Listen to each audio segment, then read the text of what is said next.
We're talking actors and directors who put on the shows. We're talking playwrights and designers who you'll want to know. From the very first rehearsal to the final curtain call. We might be off Broadway, but we're talking about it all. 'Cause we're two local gals with global pals. It's everything, everything, everything theater. with Benita And Ellen. Hello, everybody, and welcome to the Everything Theater podcast, the podcast where we talk about Everything Theater. Hi, I'm Benita Zahn. And I am Ellen Cribbs, and we were just talking, Benita. It is late at night. I think this is the latest we have ever recorded, but we are busy. You've been running flat out. I've been running flat out. And so has our guest, Adam Coons. Hello. One of the workingest guys in town, Adam. Oh, I know. You direct, you I direct. act, you build sets, you do it all. I've dabbled in producing. There you go. I know. I mean, I know I know what things need to look like under lights. I don't know how to do much more than that, but Do you do windows? Do you do floors? You know, I mean, come on. yeah, I do that stuff at home though. I don't do that. Theater. And you are a dad, and that's why I'm a you dad. know, one of the reasons we're recording late is because our kids are in bed. Oh, yeah. Well, mine's asleep, just not in bed. You know, wherever they can get them sleep. Yeah. But you know, we were so happy to plug the upcoming show Dig. And, Yes. The not going to be reviewed because it's Contractual obligations. I like that phrase. Yeah. Give us a little sense of where that's going now, how things are working With the contractual side or just the show itself? with the show itself. So the show is a Capital Region premiere. It's really only been done one other time, and that was at the Dorset Theater Festival. It was actually directed by the playwright, Teresa Ribbick. So this technically is the first one that around. So in a way, it's cool because I'm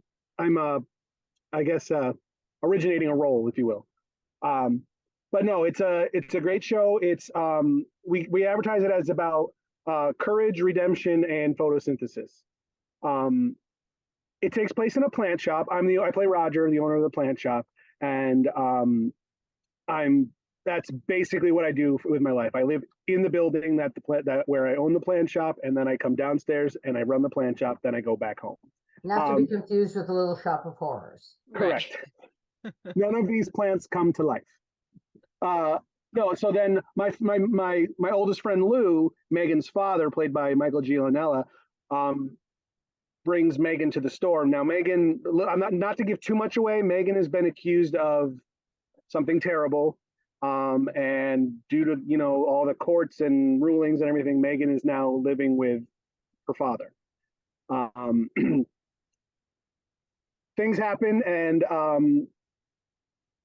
she finds comfort in the store, and confidant in me, if you will. So I can't really say much more because other things happen. I don't want to give anything away. I want people to come see it. But there's strong themes of courage and rebuilding and redemption, and growth. And that's why we think that it taking place in a plant store is the perfect location for something like this, because you have to take care of things, let things grow, get down deep and hopefully they'll flourish. So it means multiple things, and the store's name is Dig. So there's 3 different ways you can interpret the title of the piece. But it's a wonderful play by, we all know that Teresa Ribbick is the most produced female playwright out there right now. And this is just another one to add to her wonderful repertoire. It actually, rumor has it that she's going to be having an off-Broadway version of the show very soon produced, which might be one of the reasons why we can't get it reviewed. But so this is the chance to see it before it becomes really big. Yes, it's before it becomes 100% unavailable. I'm having a great time. It's a role that's out of my comfort zone. I mean, you both know me to be, the comic relief or comedy, all that, a musical. This is neither of those. There's some funny parts, but I would not I would not classify it as a comedy. It's a very, very dramatic piece for me, but I'm having a time of my life. And this is your And first time I work with Patrick White and Harbinger for the first time. There's a lot of firsts for me in this show. It's my first time on stage at Sand Lake. It's my first Harbinger show. It's my first Patrick White show. So check all three of those things off my bucket list. And Perfect.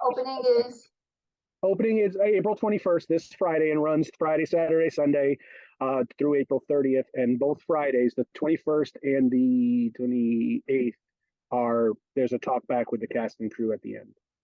And a Pay What You Can preview on Thursday night, What you correct? will preview on Thursday, the 20th. Perfect. You can go right to Sand Lake's website to get tickets, or you can. There's a link on probably every other post of mine is a link to the website to buy tickets. It's a stellar cast, all of which actually I believe all of the cast is making their Harbinger debut. Fantastic. Which is what Harbinger is really known for. You know, highlighting new actors, new works, and I'm having a great time. Now we brought Adam on initially because we thought, oh, we have the sponsorship from Harbinger. We'll talk about the show, hear more get more insight into it. And then I said, hey, Benita, we haven't had, much discussion on the podcast about sets and set building and what goes into sets and that aspect of the theater. I was like, well, Adam, I know, does sets all over the place. He is very, very in demand. Worked with many, many companies in the area. So we thought we would just steal you for a whole episode to kind of move into talking about set design. Oh, why not? So tell us kind of, someone comes to you and says, I need a set designer. What's your process? How do you then take that information and run with it? Well, first thing I have to do is read the play or the musical or whatever. I can't just say yes. I mean, 9 times out of 10, I'll say yes. I mean, before we had children, but 9 times out of 10, I'll say yes. But I have to read the play, and I have to get a sense of what the director's looking for as far as vision. Because if you design a set and the director doesn't want it, then you've just wasted your time. But that's the number one. That's the most important thing, that you and the director are on the same page about what you need. It's not just your design and they're performing on your design. It's you're building what the director has in mind. And I have never worked with somebody who, we weren't on the same page. So after we agree on a design, I'll go and I'll build like a scaled down model of it that shows, doorways, furniture, things like that. So they have a visual for when they're rehearsing on it. Because as we know, a lot of places you don't get to work on the set the whole time because there's always another show in where you are. So you have to, you have to pretend, I guess. And I'm going to jump in. In designing sets, the set has to have has a metaphor that ties into the theme of the show. Yep. Does the director generally share that with you and you go from there, or is it yours and the fingers are crossed that the director buys into what you see? It's tough. It's not one or the other. It's a little bit of both. So somebody will come up to me and say, I'm doing ABC show for XYZ company, and I want you to design my set. I'll read the play and then I'll be like, okay, I read the play. Here's what I have in mind. Does it jive with what you want to show for the show? Like, for example, there's so many plays nowadays that you can do so many different things with the set, be as minimal or as detailed as you want. If my design is, okay, we're going to have, 25 set changes, 25 different locations, but the director's like, I'm just going to change a couch or I'm going to rotate a wall. Then it's not going to jive. And then you just wasted X number of days building something that you didn't need to build. So I like to have, drafts and rewrite and redrafts until we know that, like, this is what it's going to look like. And then we start to build. So hopefully there's not any of that conflict of vision. There's usually vision from the director is usually one of the main things I ask when I'm when I'm designing, and a lot of that has to do with the paint choices, paint color choices that you make. If you want something that's darker, you have to go with different shades than if you want something that's a little bit more, you know, I guess comedic or light. Like you wouldn't paint like Night Mother and things like blues and reds and yellows because they're bright colors and it's not a bright musical, but or bright play. But it's just an example. But no, the director's vision always has to come in first, in my opinion, because it's their show. I'm just helping with their vision. Does that answer your question? Yeah, it's interesting, Good.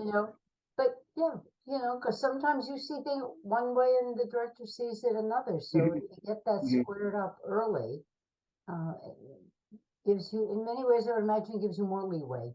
Yeah, So the parameters. And as you work with the same director and the same designers more and more, those conversations become less and less, involved because you're already probably pretty much on the same page. I do a lot of work with Brian Sheldon, and both know Brian Sheldon.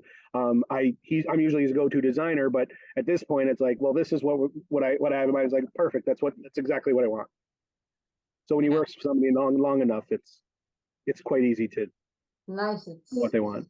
Yeah, more thrilling that way, and yeah. Yeah. Mm-hmm.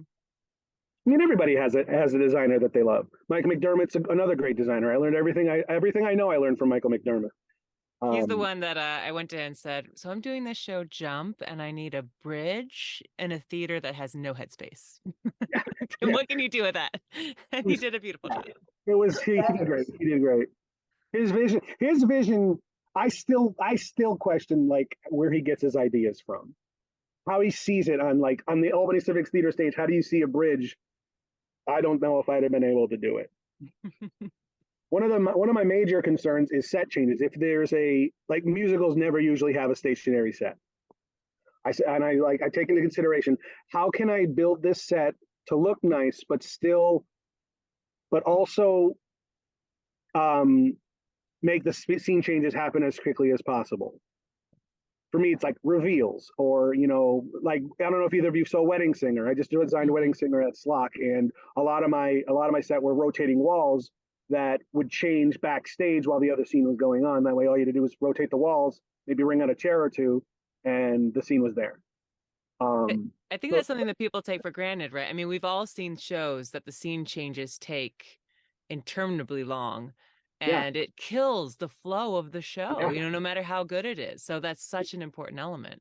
But on the other hand, you have those same shows have fantastic sets. Their set designs are great, but the scene changes are just like, well, Mm-hmm. There's got to have the through line. Yeah, it's got to, because the scene, you don't want to have a pause in something that shouldn't have a pause, and sometimes that's not a priority for some shows. Most of the furniture that came on stage for Wedding Singer was not stored backstage in the wings, because those are entrances and exits for actors. It was all stored within the set. So that's one of my major. I'll rather cut a design element if it means the scene changes will go faster. That's how I look at it. And what role, if any, is 3D printing playing for you? I've never used a 3D printer at all. I'm still old school graph paper drawn to scale, and then a design made out of that foam board. Yeah. Glue and push pins. That's what I use. I mean, I 3D printer doesn't interest me much. I don't need it. But I know people who are like, they'll swear by 3D printing, sure. but and they want to make doodads, and they use that. Yeah. Now let's talk a little bit about functionality. I'll tell a brief story here of, sometimes a set can look beautiful, but not function at all.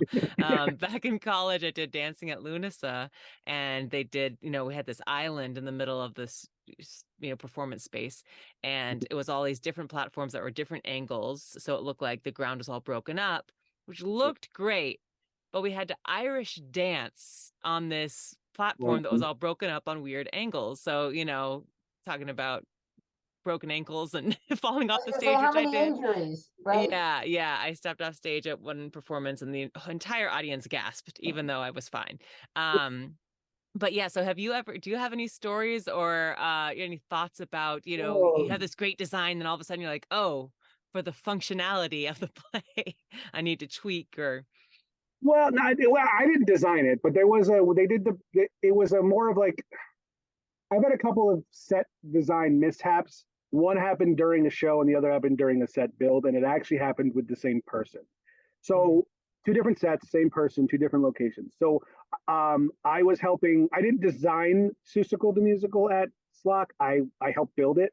And we were looking for these two like children's slides anywhere we found them. So we found them. That's not the point. We were building them, and I'm not sure why, but I had plastic down on the stage. I think there was painting going at the same time, and somebody who was actually building was up on a like the ladder part of it that we had already built, screwing something in, and it slipped. The whole thing slipped on the plastic, and he fell, and he like sliced up his hand, like you can't see it because of the thing, but like right here, and he had to go to the emergency room. But that same gentleman was in producers at Spotlight Players he was the judge, and the platform was probably 8 feet in the air, and he was sitting on the top of it with a table. During the show, the whole thing went and face planted onto the stage in front of the audience.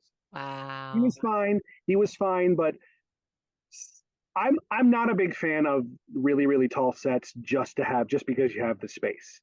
Mm-hmm. And that was just a piece that seemed to me not to be necessary. They had brakes on it, but the brakes ended up getting adjusted, and it pushed it forward, which made it fall down.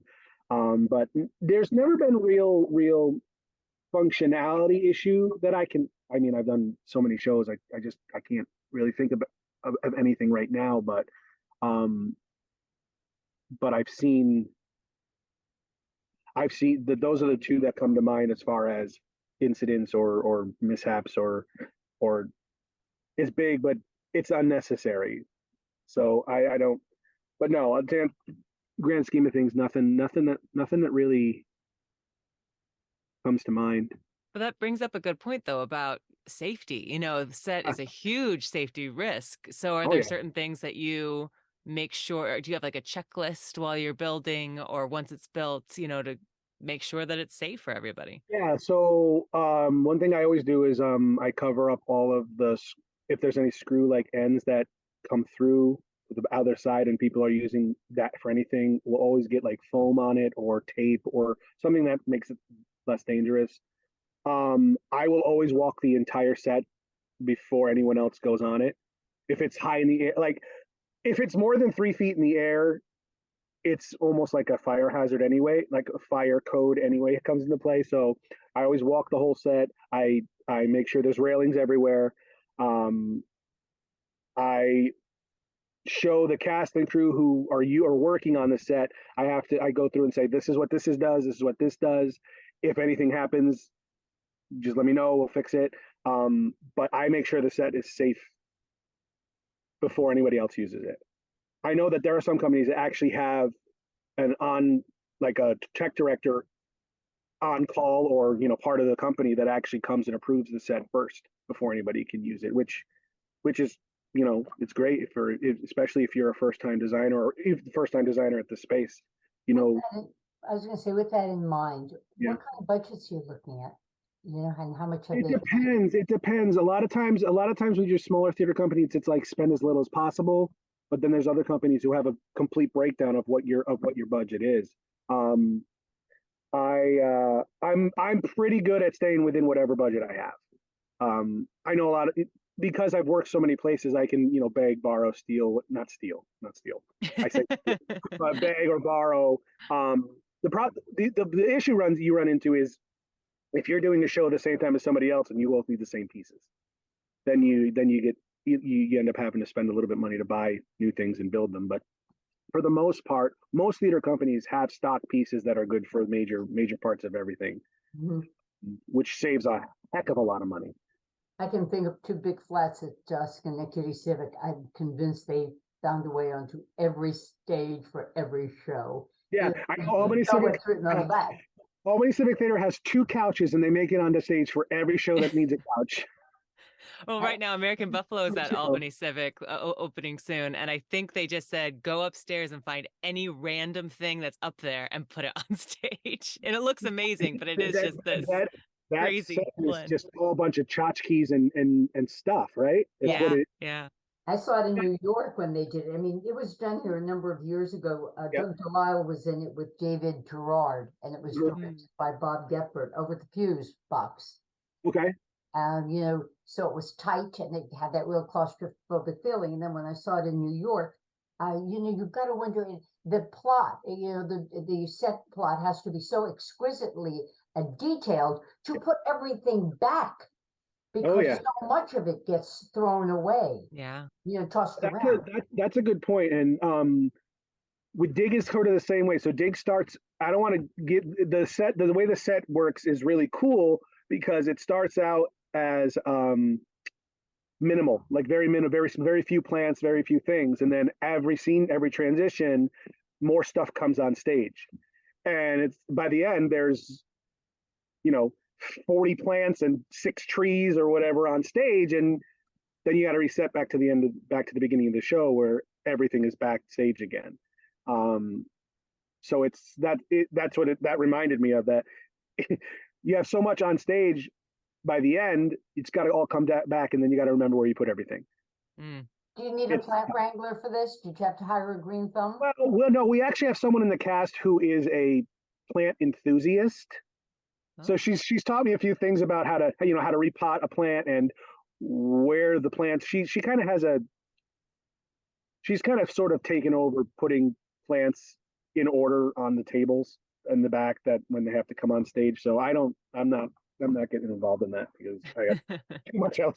I've got enough things to worry about with costume changes and lines, and plus I have my own business on stage with tools and watering cans and plant food, and it's just a lot. Anyway, but yeah, I mean, I can't imagine what that set's going to look like. I'm excited to see it for American Buffalo. yes, American Buffalo. Thank you. Mm-hmm. That thing. That thing. That one. But Well, do you have? Yeah. Oh yeah. And Albany Civic Theater is like my home, basically my home theater. So I'm excited for it. It was once mine. Yeah, it was probably once everybody's. It's one of the oldest theaters around there. So yeah. I love how I was in, because one of the things I love about Albany Civic, that I'm artistic director of actually currently, but I was in the lobby and I was just looking through all the photos because they have photos from all their past productions just all over their lobby, and it's just so lovely. Just, you know, you get there early for a show and you just take a little tour and you recognize people, and they have a slideshow, you know, and you're in quite a few of those photos in the slideshow. Well, I was looking at this one photo on the wall and I thought, I love this actress's style. Like, she's just got a great, you know, vibe to her. Who is this? Benita Zahn. There's a really great one of you, Benita, and Chris Foster, and I don't remember what the play was. Loot. It's what? I think it's Loot. Oh, yep, that's the one. That's the one. My hair was done so big that I got caught backstage one night on scenery trying to make a crossover. And I'm like, oh my God, it's really my hair. It's not a wig. I'm like, how am I going to get out of there? But you know what? I think a lot of, you know, I've got a few years on you. And there was a time where, you know, as you sit in the house and you look at the stage, so for the audience, it's stage right. If you were cast, you know, if you were directed there, there was no egress. They've since added, you know, a staircase, as you know, and that gets you up to the green room. But you could get stuck there for a long time. And the worst was to get stuck there for a long time if it was cold. Because before you knew it, you had to offload water, if you get my drift. Yeah.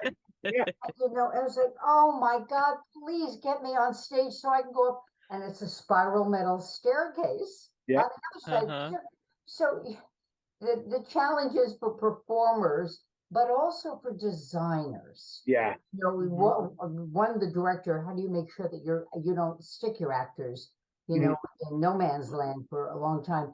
But then what do you do with the spiral metal staircase? Because it was a firehouse, and that's where And you can't remove it. You can't remove yeah, it. you can't. And it That is whole, on that stage whole where people upstage haven't right seen it. side, yeah, that whole upstage right side is kind of difficult because you have the spiral staircase and then you have the entrance to the boiler room that's right in front of it. So if you want to block that, you got to move like there's like I think it's 4 or 5 feet in front of that staircase, and then you lose that whole back section for acting space. So a lot of times, I know a lot of designers there, me included, will try to figure out a way to put that spiral staircase as part of the design. Like I know that Brian Sheldon is actually directing the hat, the one with the hat, at Albany Civic Theater in June, and we're actually using the spiral staircase as part of the design for Nice. one of the characters' houses. So if it's usable, then it's usable. I've seen it used many times very well, and I've seen it used many times because it's been there, if you know what I mean. And that's why I brought it up, Yeah. because that's another thing that I think folks don't necessarily appreciate. You Yep. think you create a set, Yep. there's everybody's the stage and the set, but you're really, many times, the set is proscribed based on the space that you're working in. Yeah. Mhm. Yep. I enjoy set design for me. I enjoy stationary sets that you can do more with rather than switching scenes all the time. Especially at places like Albany Civic Theater, there's no wing space. There's not a lot of room anywhere unless you do everything on stage. But some of my favorite designs have been at Albany Civic Theater, and they've been one location. But yeah, I mean, What's interesting to me, there's no flying anywhere. nope. I mean, There's not a house locally that you can fly in a set. nope. Mostly it's just school districts. They have the space, but I know that not so common players used to use Shenandoah as part of their season, but it was always the little theater. They didn't have any flying space. Their big theater has all kinds of flying space, but yeah, you're right. I know that we didn't Schenectady Civic do Peter Pan a few years back, but there was no flying in it, right? I think Kathleen Carey might have played Peter Pan. Many times, but Yeah. where you can fly is at Russell Sage. Yep. Yeah. Mm. Russell Sage is a beast when it comes to design. I actually, when I had Class Act Productions, a lot of our shows were at the big theater at Russell Sage, and that's just Shack Fine Arts Center, and designing in that space is just because you're designing a set for a house that holds 1,200 people when you're doing shows that only 100 people maybe see. So it's do you make the set? Do you make the stage smaller and the set a little bit smaller so it looks? I don't know. It was hard, and I could never get a knack for designing in that space. It was either too big or not big enough, but they I have think designers there. when I go into a new space, my first thought is, could you do noises off here? Because I'm always just wanting to do that play. That's a very good. Yeah. Now it's, can I do the play that goes wrong here? Yes, absolutely. It's a show I want to do so bad because I have so many cool ideas, but I just don't know how to execute them. There's so much things that have to happen in that show that are so dangerous. Yeah. That And the whole set falls apart. Yeah, at the end, the whole set falls down and nobody gets hurt. Mm-hmm. Then there's the second level that just starts to fall down during the show. It's quite technically advanced. Yeah, because you've got to be hinged, and you really got to have a carpenter who knows their stuff. Oh yeah, you need a professional for that to make that happen. I think about, and why can't I think of the name of the show that they did over at Curtain Call last season, where they built a house on tiny houses. Right. Yeah. Hello, right? Yeah. And they built a lovely tiny house. Yeah. Curtain Call has very good sets. They have some of the best sets I've ever seen over at Curtain Call. Yeah. Yeah, beautiful. Yeah, Peter Max is pretty good. But yeah, set design is I find it really rewarding because no sets are the same. You're never going to find something that's the same. I've done 3 productions of Footloose, the musical, and every single one of the sets have been different because they've been different locations. They're different, and the vision from the director is different. So it's quite an enjoyable. I like doing it a lot. I hate painting. I always have people come in and paint for me because I it's not that I can't do it. I just don't like doing it. I don't get excited about painting at all. I know the colors that I want, but I don't like to do it. I don't know why. I know it's really lazy for me as a designer, but I'm a builder more than I am a painter. Well, in the last few minutes we have left, Adam, we like to Yeah. do a close-up segment. So there's some real quick rapid-fire questions that are just all about you. Okay. So are you ready for your close-up, Adam? I guess so. As ready as I'm gonna be. What was the moment in your life where you just knew I have to do theater? When I played the Cowardly Lion in high school. What is the favorite show you've ever worked on? Oh man. Overall, oh man. Quit. Gun to my head. Anything goes at Schenectady Opera. What's a show that has had a big impact on you, whether you were involved with it or you just saw it or even just read it? Next to Normal on Broadway. How come? It was the first thing I saw that dealt with something real. Like it was, you know what I mean? It was just something real to me, and it was breathtaking. It changed it. Yeah, it was the first thing I ever saw where I'm like, I had to take a minute to think about it before I said anything. That's how I knew. Is there a show out there or even like a specific role that's on your bucket list that you want to do? On my bucket list? Yeah, yes, there is. Do you want me to tell you what it is? Yeah. Crap. There's actually a lot, but I really want to play Thenardier in Les Mis. Nice. I'd play anything in Les Mis, but speaking of set design, is there a favorite set design of yours that you've worked on? It's a tie between 2 of them. I did the set design for, and then there were none at Schenectady Civic, which I really enjoyed, and I did American Soldiers at ACT. Those are probably my 2 favorite up to this point. What is the biggest oops that you've had on stage where something didn't go as expected? Or even that you just saw? It didn't have to happen to you. Probably what I told you earlier when that big 8-foot platform fell over face down. That would be a big one. Somebody on it. Yeah, that's a big one. And any plays that the region hasn't done yet that you think somebody needs to do this show?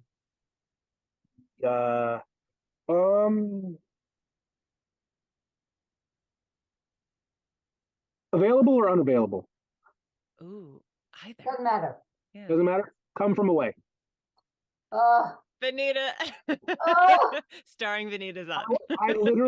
I saw it. I'm like, I will direct that show before I die. I don't care where it is. I'm putting it right now. But here's the thing: it can be done anywhere, and you don't need a set budget because you just need like 12 chairs, tables, and that's it. That's all you need because it's not about that. I think maybe because it's still touring. Yeah. It's definitely going to take a while, but once it is, everyone's going to pick it up. Everyone. By the by, I want to be Madame Thenardier. Yeah. So yeah, I would play Thenardier pretty much with anybody I know. So I think I just got desperate when I'm going. Yeah. I'm not his first pick. I'm just.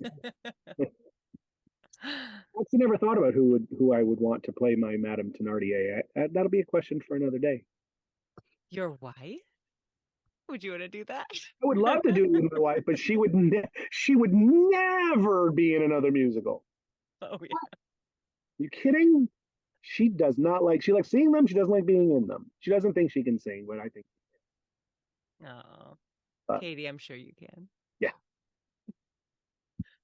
Well, Adam, this has been super, super fun. We're just going to remind everybody about Dig, the dates. So this Thursday, there is a preview and it opens Friday, running until, help me up here, April Adam, 30th. Sunday, April 30th. the 30th, over at Uh, Sun Lake Center for the Arts, which 6 is, chances, 7 if you come to the preview. is what, sorry? So you have 6 chances to see it, or 7 if you get them to the preview. Perfect. Perfect. So get out there and see it. It's Harbinger, new work. As we said before, this play is probably going to be big coming out. This is your chance to see it before everybody knows Yes, it. it is.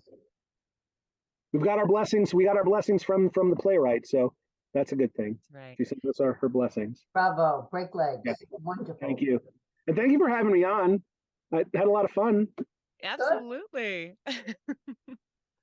And for our listeners, we'll catch you next week. I'm Ellen Cribbs. And I'm Benita Zahn. Take care.